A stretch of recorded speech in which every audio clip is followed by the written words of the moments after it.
ఏంటిది? అరే, ఇది ఇల్లా లేకపోతే సామాన్లు కొట్టా? 3 నెలల క్రితం తిన్న బిర్యానీ ప్యాకెట్స్ కూడా ఉన్నాయేంట్రా?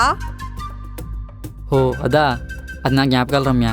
ఆ బిర్యానీ తిన్నప్పుడే నాకు ప్రమోషన్ వచ్చింది, అందుకే సెంటిమెంట్గా అలా ఉంచేశాను. సెంటిమెంటా? బల్లులు కూడా దీని స్మెల్కి చచ్చిపోతున్నాయిరా. ఛీ! ఏంట్రా అలా చూస్తున్నావు?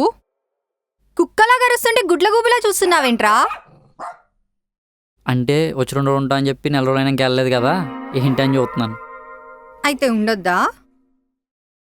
వెళ్ళిపోమంటావా? నేను అలా అనలేదు. లే, త్వరగా క్లీన్ చెయ్యి. హలో, ఇది నా ఇల్లు, నాకు నచ్చినట్టు ఉంటా. కావాలంటే మూలం సర్దుకో, అంతేగాని నా బిర్యానీ ప్యాకెట్ జోలికి మాత్రం రాకో.